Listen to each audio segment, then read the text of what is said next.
तो हम इस पे बात करेंगे हाइपोथेसिस यानी परिकल्पना। जब एक रिसर्चर रिसर्च करता है तो सबसे पहले उसे रिसर्च करनी क्यों है?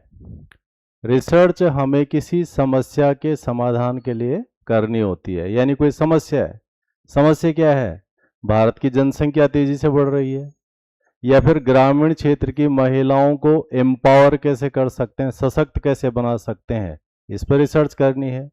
या फिर जो है किसी गाड़ी, यानी जो हमारी ऑटोमोबाइल इंडस्ट्री है, उनको रिसर्च करने की किस तरह की गाड़ी लोग अब पसंद करेंगे, यानी कैसे डिजाइन उसका होना चाहिए, क्या होना चाहिए, उस पर रिसर्च करनी होगी।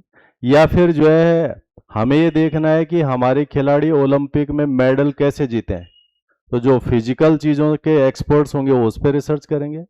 इन तमाम चीज़ों को, या फिर वो छोड़ो, आपको यूजीसी नेट दिसंबर में क्वालिफाई करना है तो आपको भी तो रिसर्च ही करनी पड़ेगी, मुझे करना क्या क्या पड़ेगा।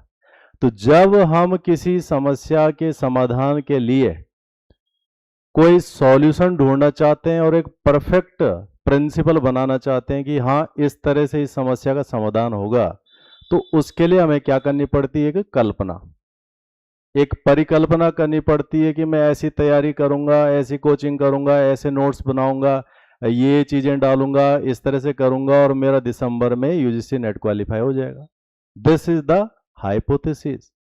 या फिर जो है हम कह रहे हैं कि उत्तराखंड के ग्रामीण क्षेत्रों में महिलाओं को कैसे और सशक्त बनाया जाए, उत्तराखंड सरकार की लखपति दीदी योजना चल रही है।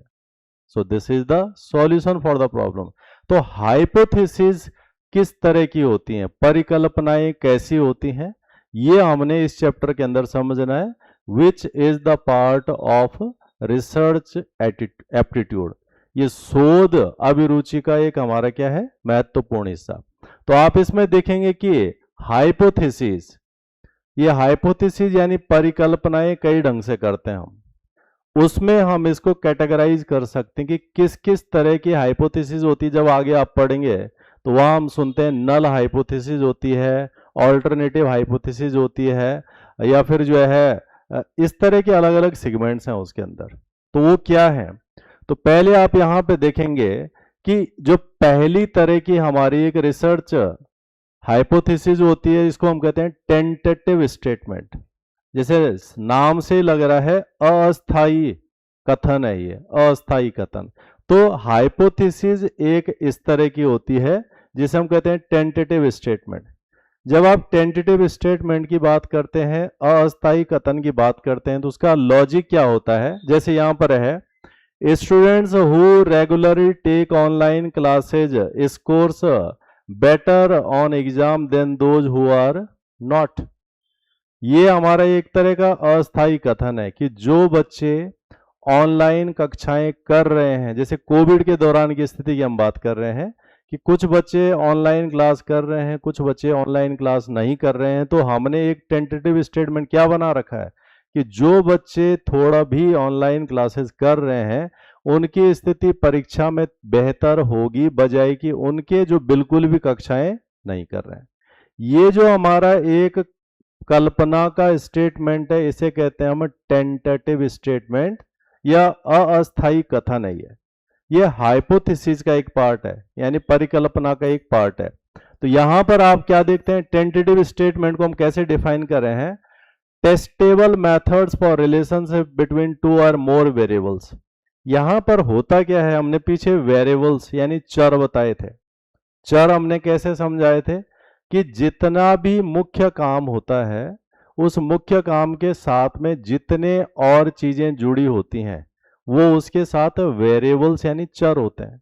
जैसे इस कक्षा में जो मैं पढ़ाई करा रहा हूं, ये पढ़ाई सही से समझ में आएगी या नहीं आएगी, इसके पीछे कई सारे वेरिएबल्स हैं। क्या वेरिएबल्स हैं? लाइट पूरी है क्लास में, एक। उजाला हो रहा है नहीं हो रहा है, दो। बैठने के लिए व्यवस्था है या नहीं है, तीन। क्या शोरगुल ज्यादा आ रहा है या कम आ रहा है, ये सारे क्या है इसके? Variables. Whether the class will be conducted properly और नॉट, क्या कक्षा अच्छे ढंग से चलेगी या नहीं, ये हैं वेरिएबल्स जिनको हम क्या कहते हैं? चर। तो हर एक चीज के साथ में चर होते हैं। जब हम दो या दो से ज्यादा चरों के बीच में रिलेशनशिप को पहचानना चाहते हैं। जैसे हमने कहा ऑनलाइन क्लास, ऑनलाइन क्लास एक चर हो गया क्योंकि उसका संबंध किसके साथ में जुड़ा हुआ है, परीक्षा के परिणाम के साथ। तो परीक्षा का परिणाम अच्छा आएगा या नहीं आएगा, उसके साथ में ऑनलाइन क्लास रेगुलर करने वालों का विषय जुड़ा हुआ है। रेगुलर ऑनलाइन क्लास, रिजल्ट अच्छा होगा या नहीं, ये दो चर हैं आपस में। इन दोनों का हम क्या कर रहे हैं, इसमें अध्ययन कर रहे हैं।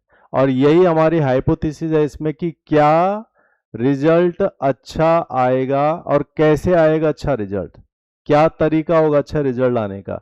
तो यहां पर हम इन दो के बीच में क्या कर रहे हैं, टेस्ट कर रहे हैं, परीक्षण कर रहे हैं। इसलिए हम इन दोनों वेरिएबल्स को क्या कहेंगे, टेस्टेबल स्टेटमेंट है ये, यानी जिसका हम परीक्षण कर सकते हैं। और ये हाइपोथेसिस का पहला पार्ट यानी परिकल्पना का पहला हिस्सा हो जाएगा कि अस्थायी कथन पर हम कैसे रिलेशनशिप को आइडेंटिफाई कर सकते हैं। यहां पर हम क्या देख रहे हैं, hypothesis is a mechanism through which a testable preposition is made for counting relationship between the two and more variables. इसके साथ में ये जो चर हैं, जब तक आप इन्हें वेरिएबल्स को नहीं समझ पाए कि वेरिएबल्स होता क्या है, तब तक हम जो है हाइपोथेसिस को डिफाइन नहीं कर सकते, यानी परिकल्पना को डिफाइन नहीं कर सकते। तो परिकल्पना का तभी डिफाइंड होगी जब हम तमाम चीजों के साथ में जुड़े हुए वो कारण ढूंढ लेंगे जिनसे वो प्रभावित होती है, चाहे वो हमारी पढ़ाई हो या चाहे कुछ हो। तो यहां पर हाइपोथेसिस में आपने देख लिया टेंटेटिव स्टेटमेंट पहला तरीका है इसका किसी चीज को परीक्षण करने का, जिसमें मुख्य रूप से क्या होती है, दो या दो से अधिक चरों के बीच में हम क्या करते हैं, संबंधों को आइडेंटिफाई करते हैं कि क्या ऑनलाइन क्लास करने से रिजल्ट अच्छे आ सकते हैं, या फिर जो ऑनलाइन क्लास नहीं कर रहे हैं और बिल्कुल भी नहीं कर रहे हैं उनके रिजल्ट खराब हो सकते हैं। ये हर चीज एक दूसरे के साथ में रिलेटेड होती है। तो रिसर्च में भी यही होता है। शोध में क्या किया जाता है कि किस तरह की बाइक पसंद है, तो हाइपोथेसिस है कि इसके लिए R&D करती हैं कंपनियां पूरे बाजार के अंदर। फिर वो जो है अलग अलग कैलकुलेशन करती हैं, बच्चों को सीट ऐसी ऊपर चाहिए या चलाने वालों को ऐसा चाहिए, ये सारा चीज उन्होंने एक्सेस किया और उसके बाद उस तरह का प्रोडक्ट लेके आ गए और वो बिकता है। तो ये जो चीजें हैं शोध के अंदर हाइपोथेसिस यानी परिकल्पना करना, और परिकल्पना के अंदर विभिन्न जो आयाम होते हैं जिनके कारण वो प्रभावित होते हैं उनके बीच के संबंध को आइडेंटिफाई करना ही शोध है। यही जो है यहाँ पर रिसर्च है। तो ये हमें यहाँ पे करना होगा। अब जो हाइपोथेसिस है इसके अंदर जो मैंने पहला वाला बताया था टेस्टेबल हाइपोथेसिस, यानी जिसका हम जो है परीक्षण कर सकते हैं, परीक्षण या परिकल्पना। इसके अंदर हमें क्या बनाना पड़ता है, एक तरह का सीक्वेंस बनाना पड़ता है आंकड़ों का, उससे संबंधित चीजों का, उससे संबंधित जुड़ी हुई बातों का, और तब सारा हम कैलकुलेट करते हैं कि ये करना है, ये करना है, ये करना है। तो जब हम टेस्टेबल हाइपोथेसिस में करते हैं तो इसमें पहली बात क्या करते हैं, जैसे डेटा कलेक्शन के अंदर हमने आंकड़ों को एकत्रित किया, मल्टीपल इंफॉर्मेशन, अलग अलग सूचनाओं को इसमें किया। दूसरा हमने इन आंकड़ों का क्या करना होता है, उसके बाद में एनालिसिस यानी अवलोकन करना होता है कि क्या क्या चीजें इनसे क्या निकल सकती हैं। और जब हम अवलोकन कर लेते हैं तो उसके बाद हम चेक करते हैं कि जो हमने परिकल्पना की है इस समस्या के समाधान के लिए क्या वो इससे संभव है। ये 3 स्टेप्स हैं इसके अंदर, डेटा कलेक्शन के बाद कौन का एनालिसिस और उसके बाद हाइपोथेसिस का टेस्ट।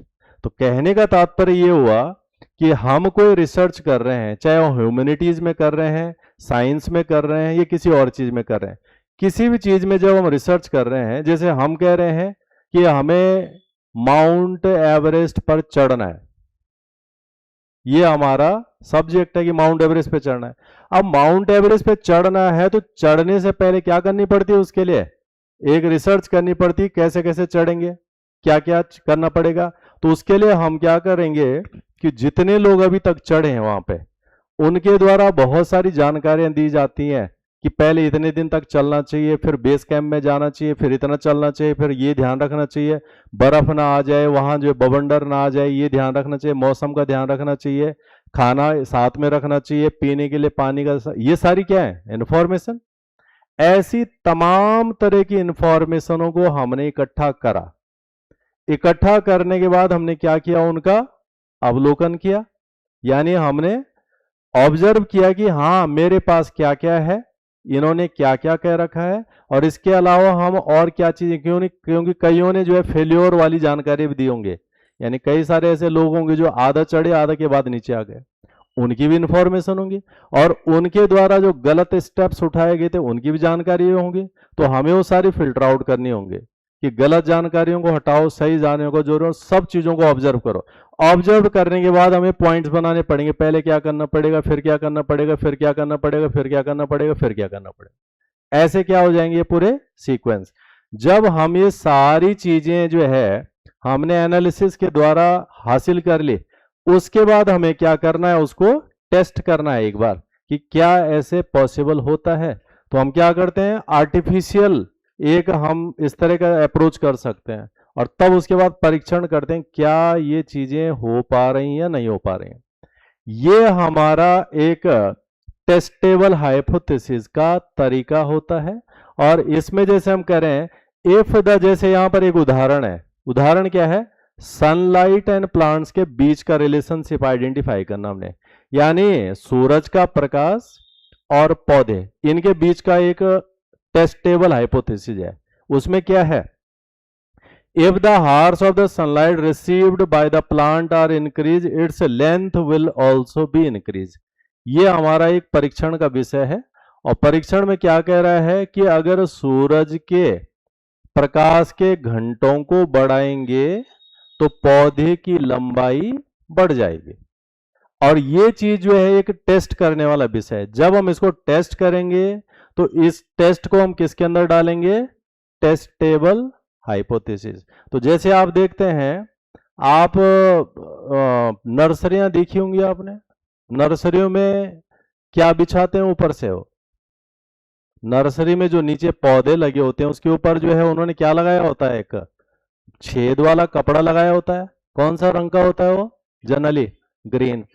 तुम कभी सोचा आपने कि क्यों लगाया जाता है वो, सोचा कभी कि इतने सालों से आप नर्सरियों को देख रहे होंगे, तो क्यों लगाते हैं वो जो है पौधों के ऊपर, है क्या, ओस। अरे ओस तो साल में कितने महीने पड़ता है, फिक्स टाइम होता है ओस पड़ने का, नवंबर दिसंबर जनवरी में पड़ेगी ओस, बाकी महीने क्यों लगा रखा है वो, गर्मियों भी ओस पड़ती है, हैं? हाँ, पौधे बड़े ना, इसके लिए जो है वो ग्रीन कलर का कपड़ा लगाया जाता है। तो सनलाइट से जब सनलाइट पड़ेगी तो वो उसमें जो है बहुत सारी लाइट को रिफ्लेक्ट कर देगा, तो पौधे को क्या मिलेगी, कम से कम सनलाइट। जब पौधे को कम लाइट पड़ेगी तो पौधा क्या नहीं होगा, बढ़ेगा नहीं, और बढ़ेगा नहीं तो लंबे टाइम तक बिकता रहेगा, अगर वहीं बड़ा हो गया तो कोई भी ले जाएगा उसे। तो ये होते हैं टेस्टेबल हाइपोथेसिस। और अगर हमें पौधे को जल्दी से बढ़ाना है तो वो भी पॉसिबल है। उसके लिए हमारे पास एक तरीका होता है ग्रीन हाउस। ग्रीन हाउस में क्या किया जाता है, जिन जगहों पर पौधे छोटे होते हैं और ठंडक ज्यादा होती है वहां पर क्या करते हैं, या तो प्लास्टिक को, ट्रांसपेरेंट प्लास्टिक लगा सकते हैं या कांच लगा सकते हैं। जैसे सनलाइट उसके अंदर पड़ेगी तो उसके अंदर से सनलाइट अंदर जाने के बाद कुछ गर्मी वहीं रुक जाती है अंदर, और उस गर्माहट में पौधा जल्दी से बड़ा होता है। उसका एक बड़ा उदाहरण क्या देखा है तुमने अपने जीवन में, एक बड़ा उदाहरण इसी चीज का, जो मैं एक छोटा सा एग्जांपल समझा रहा हूं, इसका बड़ा उदाहरण तुमने देखा है। बस रिलेट करने वाली बात है कि क्या देखा आपने ऐसा, ऐसी कोई बड़ी चीज बता सकते हैं आप मुझे जिसमें सेम प्रिंसिपल लागू होता है। ऑनलाइन वाले बताना चाहें तो तुम भी बता सकते हो, क्या है। तो आपने देखे होंगे पॉली हाउस, पॉली हाउस देखते हैं ना, बड़े बड़े प्लास्टिक के कमरे जैसे बना रखे होते हैं। So what are they are the poly house. Poly house में क्या होता है, ग्रीन हाउस इफेक्ट का इस्तेमाल किया जाता है। तो जो पॉली हाउस बनाए जाते हैं बड़े बड़े किसानों के द्वारा अपने खेतों में, उसमें होता यह है कि जो सन की गर्मी है वो तो अंदर तक घुस जाती है, परंतु वो सारी गर्मी बाहर नहीं निकलती है और अंदर उसके अंदर एक गर्माहट पैदा हो जाती है। फिर हम किसी भी तरह की सब्जी उसके अंदर उगा सकते हैं। बाहर नहीं उगा सकते क्योंकि बाहर तभी उगेगी वो सब्जी जब उसके लिए पर्याप्त मात्रा में गर्माहट आएगी, और उसका टाइम होता है, सीजन होता है। इसलिए हर सब्जी हर महीने नहीं होती है, परंतु पॉली हाउस के अंदर आप कोई से भी सब्जी कोई से महीना पैदा कर सकते हो। ये है चीज को तो टेस्टेबल है कि अगर हम जो है सनलाइट को बढ़ा देंगे तो पौधे की लंबाई बढ़ जाएगी, इसको चेक करना है। या फिर जो है सनलाइट को घटा देंगे तो उसका इम्पैक्ट ऐसा आएगा जैसे नर्सरी में मैं कह रहा हूं। ये सारी चीजें हैं। तो जब हम इसको रिसर्च एप्टीट्यूड के अंतर्गत चेक करेंगे तो ये चीज हो जाएगी हमारी टेस्टेबल हाइपोथेसिस। तो ये स्टेप्स हैं, data collection, data analysis and data hypothesis. आंकड़ों को इकट्ठा करना है, आंकड़ों का अवलोकन करना है और लास्ट में उनकी परिकल्पना का परीक्षण। तो ये हो जाएगा हमारा टेस्टेबल हाइपोथेसिस।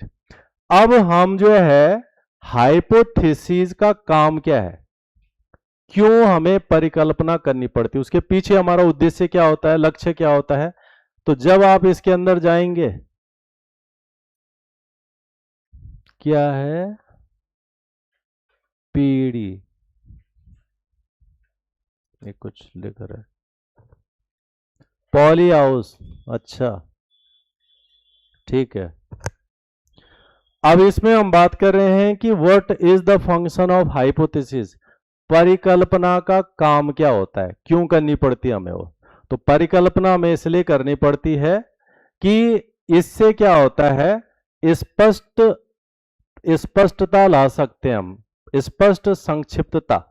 मतलब हमने कल्पना कर दी, ऐसे ऐसे कर दी, ख्वाब तो हर एक देखता है, परंतु हर एक ख्वाब ही तो देखता है, वो सपने देखते हैं ना दिन में भी कि अरे हाँ ऐसा होना है, मैं असिस्टेंट प्रोफेसर बनने वाला हूँ इस बार, सीधे 1.5 लाख तनख्वाह आएगी। तो ये तो जो है हाइपोथेसिस है, बट वो 1.5 लाख में कन्वर्ट होने के लिए क्या क्या करना पड़ेगा वो एक्चुअल काम है। रिसर्चर आप लोगों को कल को रिसर्च टॉपिक मिलेंगे, जीआरएफ में सिलेक्शन होगा, तो आपको भी तो यही चीजें करनी पड़ती है वहां पे जाके, और इन चीजों को अप्लाई करना पड़ता है। Then you predict a perfect kind of thesis, आप एक बेस्ट एक्सीलेंट जो है सिद्धांत विकसित कर देते हैं किसी समस्या को समाधान करने के लिए। तो हाइपोथेसिस के काम क्या है, पहली बात है to bring clarity and precision, यानी स्पष्टता लाना, क्या क्या करना है, कैसे कैसे करना है, और वो चीजें हमें हाइपोथेसिस के माध्यम से हासिल होती हैं जब हम कल्पना करते हैं। अभी आपने कल्पना की मैं 2 घंटे पढ़ूंगा और यूजीसी नेट जीआरएफ निकाल दूंगा, फिर आपको लगा नहीं नहीं निकल रहा है, जून वाले में निकला ही नहीं, तो फिर आपने उसको बढ़ाया, आपने कहा 2 से नहीं निकला, 4 से, 4 घंटे लगाओ। तो हाइपोथेसिस तो कई तरह की करनी पड़ती है, ऐसा करते हैं, ऐसा करते हैं, ऐसा करते हैं, ऐसा करते हैं, उन तमाम करने के बाद आप एक फाइनल डिसीजन पे आते हैं। जैसे हम लोग आप लोगों को बता रहे हैं ये करना पड़ेगा, परीक्षा क्वालिफाई करने के लिए ये करना पड़ेगा, तो हम लोग 25-26 सालों का अनुभव लेकर के बोलते हैं आप लोगों को, वो तरीका है। और उस तरीके को अगर आपको खुद हासिल करना है तो फिर आपको लगाने पड़ेंगे कई साल। आपको साल नहीं लगाने, तो आपको इन तरीकों को इस्तेमाल करके फटाफट निकल जाना अपनी परीक्षाओं में। तो एक तो हम इससे स्पष्टता और संक्षिप्तता हासिल करते हैं, पहली बात। दूसरा है फॉर्मेशन ऑफ थ्योरी, यानी किसी भी समस्या का वाजिब समाधान क्या है, कोई भी समस्या है उसको हम कैसे हल करेंगे, बेहतर तरीका क्या है, बेस्ट तरीका क्या है, वो हम हाइपोथेसिस के माध्यम से हासिल कर लेते हैं। तो ये भी इसका जो है उद्देश्य है। तीसरा है वेरिएबल्स आइडेंटिफिकेशन, चर होते हैं किसी भी समस्या के समाधान के बीच में कई तरह के कारण होते हैं, कई तरह के फैक्टर्स होते हैं, उन्हीं को हम क्या कहते हैं रिसर्च की भाषा में वेरिएबल्स। उनको पहचानना होता है क्या क्या समस्या है। जैसे अगर आप अपने लिए निकालेंगे कि मेरा परीक्षा क्यों क्वालिफाई नहीं हो रहा है, तो वेरिएबल्स क्या है, दिन भर फोन देख रहा हूं मैं, रील देख रहा हूं, इंस्टाग्राम पे टाइम लगा रखा हूं, एक ही कारण हो सकता है। बैठ के पढ़ता नहीं हूं, 1 घंटा पढ़ा उठ जाता हूं फिर से, दूसरा कारण है। नोट्स नहीं बनाने हैं कभी, तीसरा कारण है। ये कई सारे फैक्टर हैं। तो जो अपने सही वाजिब फैक्टरों को पकड़ लेगा वो उन्हें सुधार देगा, और जिस दिन वो सुधार देगा उस दिन निकल जाएगा परीक्षा के अंदर। यहां पर भी वही कि कोई भी समस्या है, रिसर्चर यही तो करता है, शोध करने वाला यही तो करता है, तरीका बताता है कि ऐसा ऐसा ऐसा ऐसा, क्योंकि उसने सारी चीजों को ऑब्जर्व करके एनालिसिस करके तब एक समाधान वाला चीज निकाल। उसी समाधान को हम क्या कहते हैं? थीसिस। ये थीसिस वही चीज है, एक तरह का सिद्धांत होता है जो सबके लिए मान्य होता है। हालांकि साइंस के प्रिंसिपल, साइंस की थीसिस यूनिवर्सली एप्लीकेबल होती है, यानी दुनिया में कहीं भी चला सकते हैं उसे, अमेरिका में चलाएं, नेपाल में चलाएं, भारत में। बट जो ह्यूमैनिटीज वाले बात हैं, यानी जो हमारे सामाजिक विषयों से जुड़े हुए सिद्धांत होते हैं, वो एग्जैक्टली एक जैसे लागू नहीं हो पाते हैं सभी जगहों पर, क्योंकि हमारी भाषा, बोली, धर्म, खान पान, रीति रिवाज, तौर तरीके ये थोड़ा अलग अलग है। इसके कारण उसमें थोड़ा बहुत फ्लक्चुएशंस रहता है। तो हमें इसके माध्यम से वेरिएबल्स यानी चर, यानी वो कारक जो प्रभाव डालते हैं, उनको पहचानना होता है। उसके अलावा टू एनहेंस ऑब्जेक्टिविटी, हमारा कोई भी कार्य करने का एक उद्देश्य होता है, एक लक्ष्य होता है। हम उस उद्देश्य को और विस्तार दे सकते हैं कि इसके द्वारा और क्या अच्छा कर सकते हैं, और क्या मैनेज हो सकता है, ये भी चीज इससे होती है। और उसके अलावा टू स्टॉप ब्लाइंड रिसर्च, यानी जो हम अंधे में, या बोलते हैं ना कि अंधेरे में तीर चलाना, वो हम बंद कर देते हैं। क्योंकि सिद्धांत जब आ जाता है तो बार बार जो हमारी होता है नहीं होता है। जैसे बहुत सारे आपके साथी होंगे जिनका ये मानना होता है भाई नहीं होता है परीक्षाओं में। अब या तो उन्होंने खुद दी हो, या तो उन्होंने दी नहीं है, तो ये तो अंधे में तीर चलाने वाली बात है। तो ऐसी जो कल्पना होती है, जो पहले से एक तरह ब्लाइंड रिसर्च है, वो कुछ हुआ ही नहीं है, उसमें स्पष्टता लाने के लिए हमें ये करना पड़ता है। तो तब हमारा जो है ऑप्शंस बन जाएंगे कि what are the functions of hypothesis, परिकल्पना के कार्य क्या होते हैं ये। अब परीक्षा में कैसे आएंगे? जैसे हमने आपको पीछे दिखाए थे टीचिंग एप्टीट्यूड में, कि आपके उस चैप्टर से पिछले 8-10 सालों में कौन कौन से क्वेश्चन आए हैं, एक बात। और क्या हम इस पढ़ाई को करके उन पिछले 10 सालों के क्वेश्चनों को सॉल्व कर पा रहे हैं, दूसरी बात। प्लस हम आपको गेस्ट क्वेश्चन भी दे देते हैं कि अगली जो हमारी परीक्षा होगी दिसंबर में, जून में, अगले दिसंबर में, उसमें क्या पॉसिबल क्वेश्चन आ सकते हैं। इससे ज्यादा और कुछ करने की आवश्यकता नहीं, इतने से हम स्पष्ट हो सकते हैं कि क्या है। अब इसके अलावा जो है टाइप्स, कितने तरह के हाइपोथेसिस होते हैं, परिकल्पनाएं कितने तरह की होती हैं, ये और महत्वपूर्ण है। तो इसमें जो परिकल्पनाएं ये कई तरह की होती हैं। जैसे पहला होता है इसमें नल हाइपोथेसिस, ये नाम, पहले तो नाम ही हमें ध्यान होने चाहिए, शून्य परिकल्पना। जब आप शून्य परिकल्पना की बात करते हैं, इसको H0 या HN से डिफाइन करते हैं हम लोग, यानी इसका ये सिंबल इस्तेमाल होता है।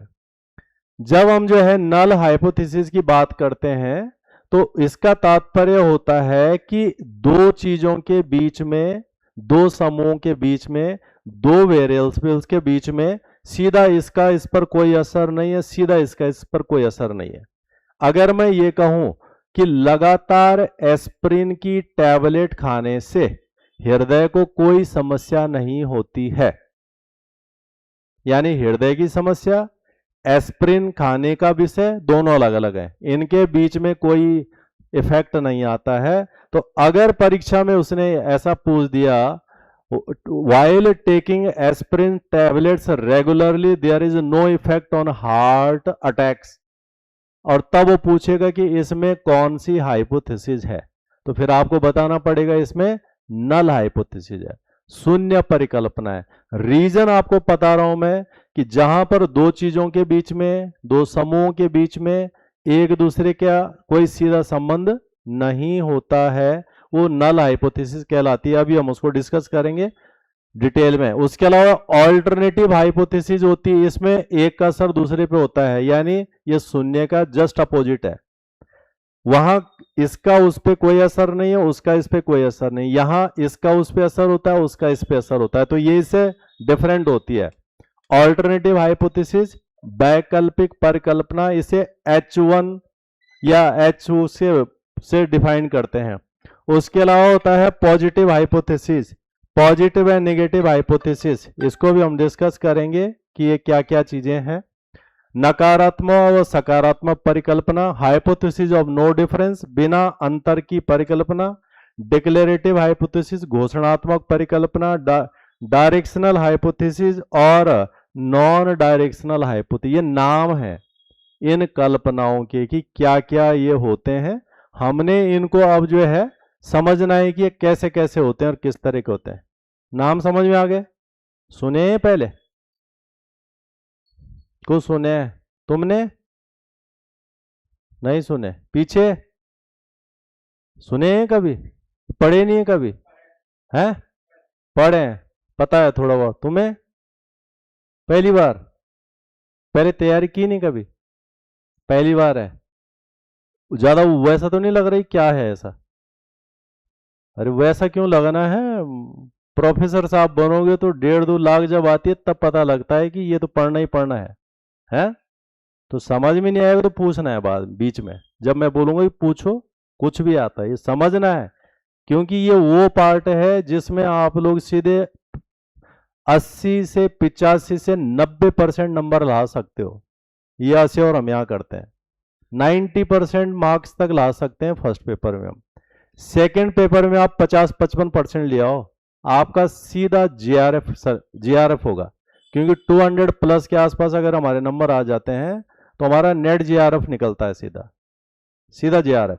और इसी में इतना नंबर ला सकते हो। सेकंड में आप कितना भी पढ़ लो, आप उसमें 60-65% से ऊपर जा नहीं सकते हो। तो यहां इतना आ सकता है क्योंकि ये नई चीज है, सब पहली बार पढ़ रहे हैं, इसे पहले से किसी ने पढ़ा। और इसमें ऐसा भी नहीं कोई सिद्धांत पढ़ना, हमें कोई बहुत पुराना प्रिंसिपल पढ़ना है, कुछ नहीं है, सीधा सपाट चीजें हैं। समझनी है क्योंकि ये पेपर आपका समझने वाला है, रटने नहीं है, इसे समझना है, अप्लाई करो। मैंने जो एग्जाम्पल लिख रखा है जरूरी नहीं वहां वो एग्जाम्पल आएगा, बट अगर आप समझ रखे हैं तो आप उसका सॉल्यूशन वहां पे निकाल दोगे। और वो यही पता लग जाता है हमारी क्लास में, जब फ्राइडे का टेस्ट होता है तो आपको हम जो है पिछले क्वेश्चन और गेस्ट क्वेश्चन मिला के दे देते हैं, उसको सॉल्व करने पर ही पता लग जाता है कि आप क्या स्कोर करेंगे अपने आने वाले एग्जाम में। करेक्ट है? यस। अब हम जो है नल हाइपोथेसिस को थोड़ा डिटेल से पढ़ेंगे।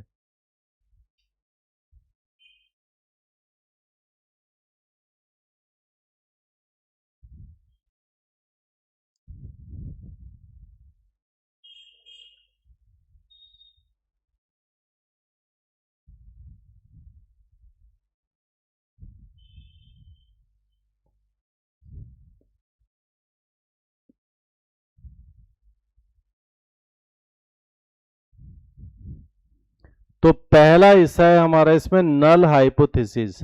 नल हाइपोथेसिस को हम हिंदी में कहते हैं शून्य परिकल्पना, शून्य।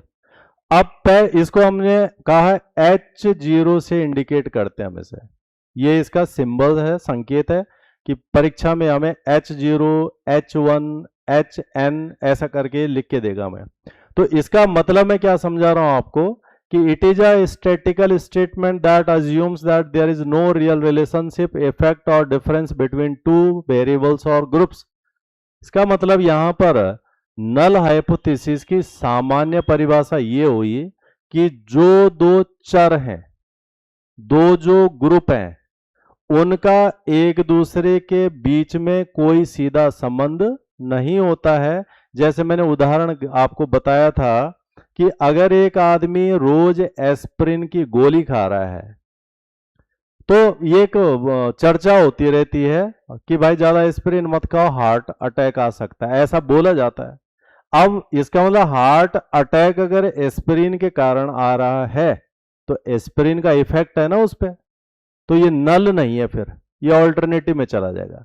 और अगर वो बोल रहा है कि एस्प्रिन का कोई फर्क ही नहीं इसमें, या फिर मैं ये कहूं कि ऑनलाइन क्लास और ऑफलाइन क्लास में कोई अंतर नहीं है, there is no effect, there is no difference between online and offline class, तो ये भी कैसा हो जाएगा तुम्हारा, ये भी जो है आपका इसी तरह का हो जाएगा कि ये क्या है। तो ये चीजें आपको समझनी है, एनालिसिस करनी है कि संबंध अगर है तो नल नहीं है, और अगर संबंध नहीं है तो नल है, यानी शून्य परिकल्पना के अंदर आ जाएगा। तो यहां पर जो है, जैसे ये है, यहां पे स्टेटमेंट दे रहे हैं, taking an aspiration tablet daily has no effect on the risk of heart attack. ये उदाहरण वही है। और दूसरा मैं कह रहा हूं कि तुम लोग यहाँ ऑफलाइन बैठे हो और कुछ ये ऑनलाइन जुड़े हुए हैं यहाँ पे। अब अगर हम कह रहे हैं कि नहीं, दोनों को बराबर ही समझ में आ रहा है, कोई दिक्कत नहीं है, एग्जैक्टली चल रहा है, तो हम ये कह सकते हैं कि there is no difference in the results through the online and offline class. Online और ऑफलाइन क्लास के कारण परीक्षा परिणाम में कोई अंतर नहीं आता है। तो ये जो स्टेटमेंट हुआ, इसको हम कहेंगे कि ये नल हाइपोथेसिस या शून्य परिकल्पना का उदाहरण है। समझ में आ गया? अब हमने दो उदाहरण बता दिए, परीक्षा में वो पता नहीं कौन सा उदाहरण दे देगा। तो आपको अप्लाई करना है कि संबंध आ रहा है तो नल है, संबंध बन रहा है तो ऑल्टरनेटिव है, वैकल्पिक परिकल्पना हो जाएगी। तो ये हो जाएगा हमारा पहला हिस्सा, जिसे हम कहेंगे नल हाइपोथेसिस या शून्य परिकल्पना। समझ में आ गया? यह आने है, पक्का आना है आपकी परीक्षा में। और वहां स्टेटमेंट आते हैं जिसमें आपको आइडेंटिफाई करना पड़ता है कि किसके अंदर कौन सी हाइपोथेसिस है। अगर तुम्हें समझ में आ रखा है, क्लैरिटी है, तो कुछ भी पूछ ले, उसे कोई फर्क नहीं पड़ता है। बट समझ में नहीं आ रखा है तो फिर हम उलझ जाएंगे कि भाई इसमें कौन सी हाइपोथेसिस है। समझ में आ गया? यस, ये हो जाएगा हमारा पहला। उसके अलावा जो है, ये है दूसरा उदाहरण कि there is no significant difference in the exam scores of the students who took online classes and students who took offline classes. तो चाहे किसी ने ऑनलाइन क्लास की हो, चाहे किसी ने ऑफलाइन क्लास की हो, इनकी जो परीक्षा हुई है उसका जो स्कोर आया है, उस स्कोर में कोई बहुत बड़ा अंतर नहीं है। इसका मतलब ऑनलाइन और ऑफलाइन क्लास लगभग बराबर ही प्रकार की लाभकारी होती हैं, इसका मतलब ये हुआ।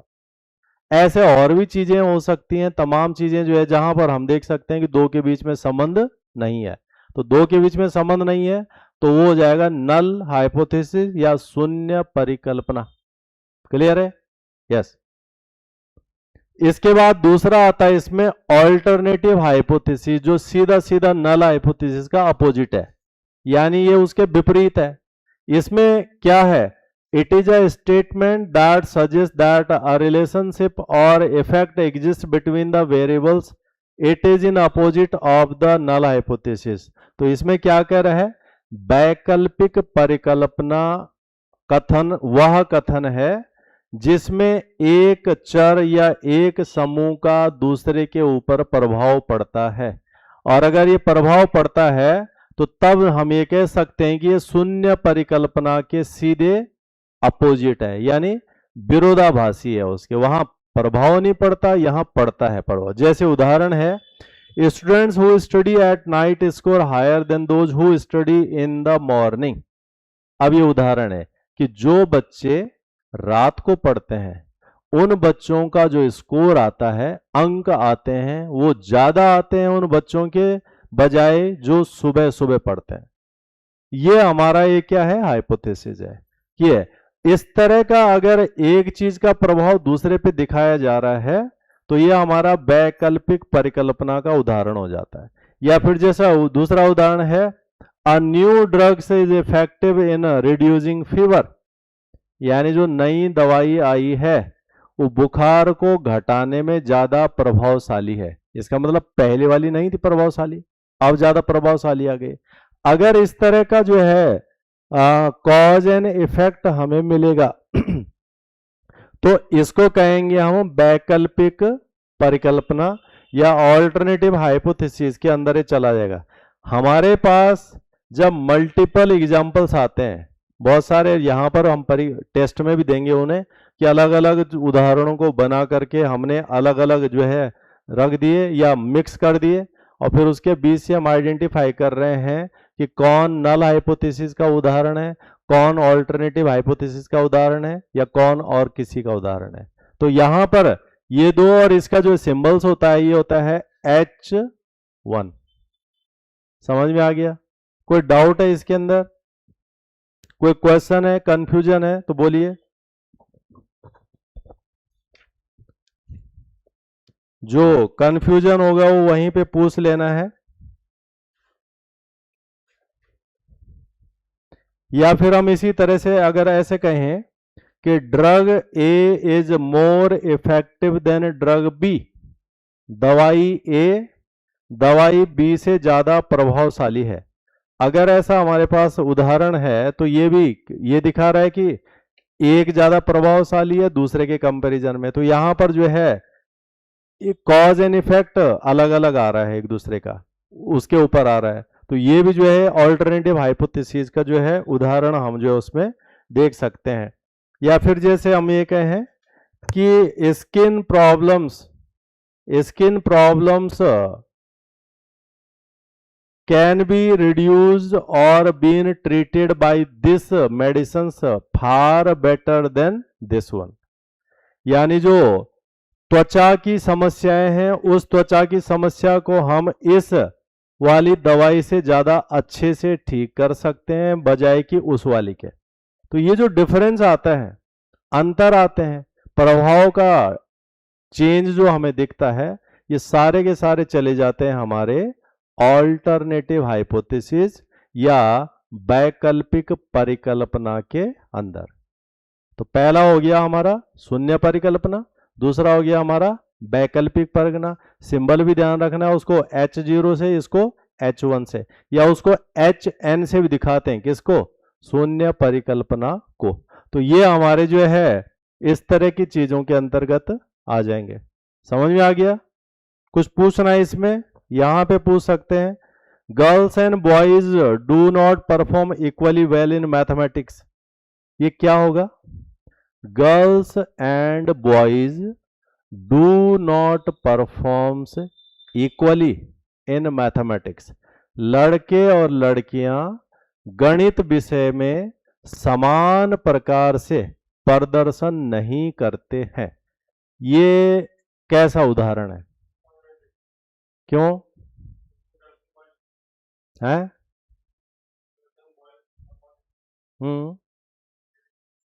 तो यहां पर आप देख रहे हैं कि एक ज्यादा इफेक्टिव है दूसरे के कंपैरिजन में, यही तो हुआ कि जो है मैथमेटिक्स विषय में लड़के ज्यादा अच्छे हैं लड़कियों के कंपैरिजन में। तो यहां पर जो है हम देख रहे हैं कि जो दो वेरिएबल्स हैं उन दोनों में से एक का इफेक्ट अलग है दूसरे के कंपैरिजन में, और जब कभी भी ऐसी स्थिति हमें मिलेगी तो हम वहां पर उसको आराम से बता सकते हैं कि ऑल्टरनेटिव हाइपोथेसिस है, ऑल्टरनेटिव हाइपोथेसिस का जो है वो उदाहरण है। समझ में आ गया? यस। तो ये हो जाएगा हमारा ऑल्टरनेटिव हाइपोथेसिस। उसके अलावा आता है हमारा एक हाइपोथेसिस ऑफ नो डिफरेंस। ये हाइपोथेसिस ऑफ नो डिफरेंस क्या है? मतलब दो चीजों के बीच में कोई अंतर नहीं है। जब दो चरों के बीच में, दो समूहों के बीच में कोई अंतर नहीं है तो फिर किसकी तरह है ये?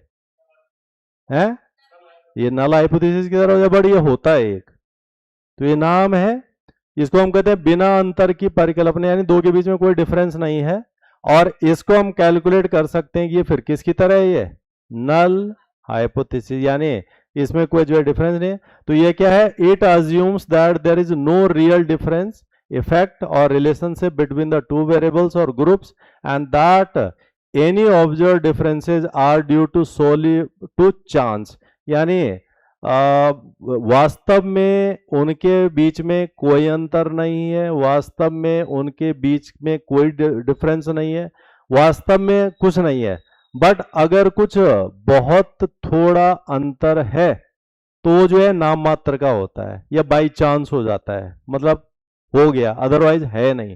तो ये जो हाइपोथेसिस ऑफ नो डिफरेंस है इसको हम जो है नल हाइपोथेसिस की तरह मान सकते हैं। इसमें जो है हम इसको इस तरह से बोल सकते हैं कि women and man perform equally in administrative job, महिला और पुरुष प्रशासनिक कार्यों में समान रूप से प्रदर्शन करते हैं। तो यहां पर आप देख रहे हैं कि न तो पुरुष ज्यादा अच्छे से करते हैं न ज्यादा खराब से करते हैं, न महिलाएं ज्यादा अच्छे से, मतलब एक जैसे हैं। जब एक जैसे हैं तो दोनों के बीच में क्या नहीं है? डिफरेंस ही नहीं है, और इसीलिए को बोला गया है hypothesis of no difference. But जब हम इसे कैलकुलेट करते हैं और पहले के हाइपोथेसिस के साथ में जोड़ते हैं तो फिर हमें दिखता है कि इसमें क्या है, यह नल हाइपोथेसिस की तरह है। तो इस तरह से जो है यहां पर आपको ये डिफरेंस देखना है और उसके बेसिस पर आप ये कर सकते हैं। हाँ, कनिष्का कह रही कि ये नल हाइपोथेसिस है। या women perform better in administrative jobs than man, तो वो अलग हो जाएगा। अगर हम ये कहें कि women performs better than man in administrative jobs, पुरुषों की तुलना में महिलाएं प्रशासनिक कार्यों में प्रदर्शन ज्यादा अच्छा करती हैं, तो ये किसका उदाहरण है?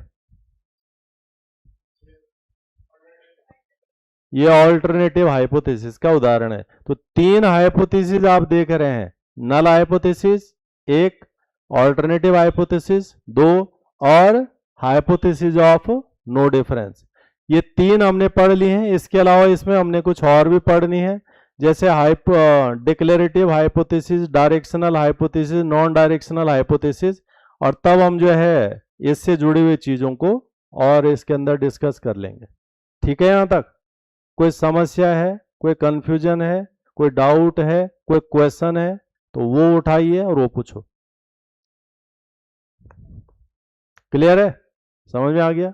तो मैंने कहा कि जैसे हमने ये पढ़ लिया है, अब इसको पढ़ने के बाद निश्चित रूप से हमें ये चेक करना होता है कि हमारे प्रीवियस ईयर के जो एग्जाम्स हुए हैं यूजीसी नेट के, क्या वो क्वेश्चंस हम इनको पढ़ के सॉल्व कर सकते हैं? पहली बात, अगर वो क्वेश्चन सॉल्व हो सकते हैं हमारे, तो फिर हम गेस क्वेश्चन भी प्लान कर सकते हैं कि आने वाले दिसंबर या अगले जून के अंदर कैसे वाले क्वेश्चंस आएंगे फिर इन्हीं चैप्टरों के अंदर से। तो हम वो दोनों अच्छे से प्लान कर सकते हैं और निकाल, क्योंकि हमने कहा वो माइनर डिफरेंस ही कर सकते हैं, नई चीज ला नहीं सकते, क्योंकि सिलेबस ऐसा नहीं है कि जैसे हिस्ट्री में जो है एंशियंट से पूछ लिया, मिडिवल से चले गए, मॉडर्न पे आ गए, कुछ नए तथ्य आ गए, कोई नई सिविलाइजेशन मिल गई। यहाँ कुछ नहीं है ऐसा, ये इतना सा है, इतना सा ही रहेगा, इससे ज्यादा ही बढ़ना ही नहीं है। इसीलिए हम कहते हैं कि इसको हम सिस्टमेटिक पढ़ करके बहुत अच्छा स्कोर गेन कर सकते हैं। और अगर आप 50 में से 45 राइट कर सकते हो, क्योंकि नेगेटिव मार्किंग आपकी होती नहीं है, तो इसका मतलब आप 45 के आसपास तो ला सकते हैं। 45 का हो रहा है तो उसमें मतलब आपके 90 नंबर आने हैं, और 90 नंबर का मतलब है कि 90%। इतना अगर आप इस पेपर के अंदर गेन कर गए तो बहुत पॉसिबिलिटी है कि हम जीआरएफ निकालेंगे। जीआरएफ तो अगर फर्स्ट सेकंड ऑप्शनल में अगर आपने 50-55% ले आए हो, और नहीं तो नेट तो निकलेगा निकलेगा, नेट आपका 180-185 के बीच से निकलना शुरू हो जाता है। तो ये चीजें जो आप प्लान करेंगे, ये आपका रिसर्च, ये भी आपका रिसर्च का वर्क है कि आप प्लान कैसे करें कि मुझे पढ़ना कैसे कैसे, स्ट्रैटेजी क्या होनी चाहिए। पढ़ने के लिए तो कई बच्चे बहुत पढ़ते हैं, पढ़ ही रहे हैं, और फिर पेपर के दिन कहते हैं ये तो आए ही नहीं, तो पढ़ा ही क्यों था वो जो आए ही नहीं है? इसका मतलब प्लानिंग से नहीं पढ़ा, इसका मतलब हमें ये पता नहीं कि सिलेबस क्या है। इसमें सिलेबस के अकॉर्डिंग पढ़ना चाहिए, एक, प्लस जो क्वेश्चंस पूछे जा रहे हैं पिछले कई सालों से वो पढ़ने चाहिए, दो, प्लस उन्हीं के अंदर से टेंटेटिव पॉसिबिलिटी वाले क्वेश्चन क्या और हो सकते हैं वो पढ़ने चाहिए। जब ऐसे प्लानिंग करेंगे आप दोनों पेपरों में, ऑप्शनल में भी और इसमें भी, तो हम बहुत नियर बाय होंगे अपने एग्जाम के, और बहुत चांस होंगे कि हम बहुत अच्छा स्कोर कर सकते हैं। बट स्कोर दिसंबर में नहीं होना चाहिए, स्कोर अभी से, यानी अगर आप अगस्त में क्लास पढ़ रहे हैं तो एक हफ्ते पढ़ा अगले हफ्ते टेस्ट दो, एक हफ्ते पढ़ा अगले हफ्ते टेस्ट दो। हर हफ्ते हमें पता होना चाहिए कि मेरी ग्रोथ कितनी हुई है, मेरे नंबर कितने आ रहे हैं और दिक्कत कहाँ पर है मेरे को। ये फिर प्लानिंग से हट सकते हैं। अभी तो टाइम है, अभी तो आपके पास जो है सितंबर है, अक्टूबर है, नवंबर है, उसके बाद दिसंबर है, तो टाइम है सफिशिएंट। प्लानिंग से करेंगे तो बहुत अच्छा कर सकते हैं, बट रोज करना पड़ता है इसके लिए, एक दिन से नहीं होता है। हर दिन करिए आप, रोज कीजिए, रोज रिफाइंड कीजिए, रोज चेक कीजिए गलतियां क्या हो रही हैं, मिस्टेक्स क्या हो रही हैं, और स्मार्टनेस से मुझे कैसे इसको और बेहतर बनाना है। ये सारा चीज आप करेंगे तो बहुत अच्छा स्कोर ला करके आप अपने एग्जाम को परफेक्टली जो है अचीव कर सकते हैं। ठीक है? तो ऐसा करें, ये आराम से हो जाएगा।